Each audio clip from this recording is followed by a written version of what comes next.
Relation between routes law and molar mass of non volatile solute. तो non volatile solute का जो molar mass होता है, अगर हमको वो निकालना है तो उसके लिए भी एक फॉर्मूला लगेगा। और ये जितने भी मैं चीजें आपको डेरिवेशन दिखा रहा हूँ, डेरिवेशन काम की नहीं है आपके, उतना ज्यादा इंपॉर्टेंट नहीं है क्योंकि पेपर में डेरिवेशन नहीं पूछी जाएगी। बट जो इनके फॉर्मुलाज आते हैं, जैसे पिछली क्लास में हमने देखा था आरएलवीपी का और एलवीपी का फॉर्मूला, उस तरह के जितने भी फॉर्मुलाज हैं वो सारे आपके यूज में आएंगे। आपने अगर अभी तक एनसीईआरटी खोल के क्वेश्चंस लगाए होंगे, वैसे तो बहुत हार्ड क्वेश्चंस हैं, मैं करवाऊंगा आगे चलने आने वाले क्लासेस में, आपको मिलेंगे वो क्वेश्चंस भी विद टाइम, करवाते जाऊंगा धीरे धीरे। वो जो क्वेश्चंस हैं उनमें आपने देखा होगा कि ये सारे फॉर्मुलाज कहीं ना कहीं यूज होते हैं। तो अब वही सेम सेम डेफिनेशन हम चिपकाते हैं। According to Raoult's law, when non volatile solute is added in volatile solution, तो फिर उसका जो सॉल्वेंट का जो वेपर प्रेशर होता है वो डिक्रीज होता है और सॉल्वेंट का वेपर प्रेशर डायरेक्टली प्रोपोर्शनल होता है मोल फ्रैक्शन से। यही एक सिंपल सी डेफिनेशन आपको याद ही रखनी है। तो वहीं से हमने उठाया है P A equal to P naught A X A, and इसी को हमने जब यहाँ पर लिखे गए, जब इसी को हमने ये जो पिछले आरएलबीपी वाली हमने एक इक्वेशन उठा ली और एक नॉर्मल वाली इक्वेशन उठा ली वेपर प्रेशर की, ठीक है। तो हमारे पास दो इक्वेशंस हैं।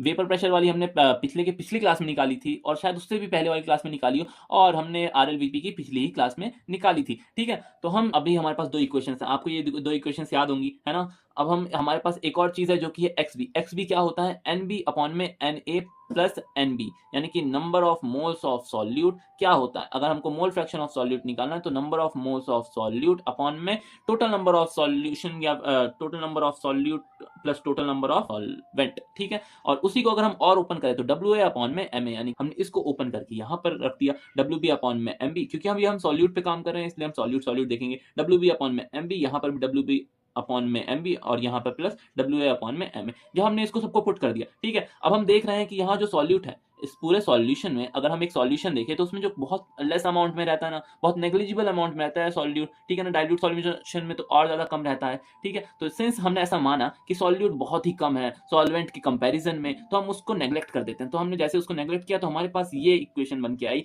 W B into M A upon में W B into W A, ठीक है। सो जब हमने इस इक्वेशन को कंपेयर किया अपने आरएलवीपी वाली इक्वेशन से, तो हमारे पास ये सामने आया। अब हमको क्या निकालना है? हमको मोलर मास निकालना है, हमको मोलर मास निकालना है ना, हमको मोलरिटी निकालनी है, मोलरिटी निकालनी है, तो उसमें हमारे यूज होगा ये चीज, ठीक है। तो हमको जब मोलर मास निकालना है तो हमने एमबी को यहाँ पर साइड में निकाल लिया, एमबी को हमने यहाँ पर ले आए और यहाँ वाला जितना भी मसाला था उसको इस साइड में ले आए, और ये हमारे पास एक मोलर मास को निकालने के लिए एक इक्वेशन बन गई, एक फॉर्मूला बन गया, जिसको हम आगे आने वाली क्लासेस में यूज भी करेंगे। और यहाँ पर एक डेफिनेशन है जिसको हमको रीड कर लेना चाहिए। Relative lowering of vapour pressure is a colligative property because it depends upon the number of moles of solute, not depend upon the nature of solute। समझ गए? यानी कि आरएलवीपी जो है और जो ये हमारे पास ये इक्वेशन आई, इससे हमको क्या पता लगता है कि relative lowering of vapour pressure एक कॉलिगेटिव प्रॉपर्टी। अब कॉलिगेटिव प्रॉपर्टी क्या होता है ये तो हमको नेक्स्ट क्लास में ही देखने को मिलेगा।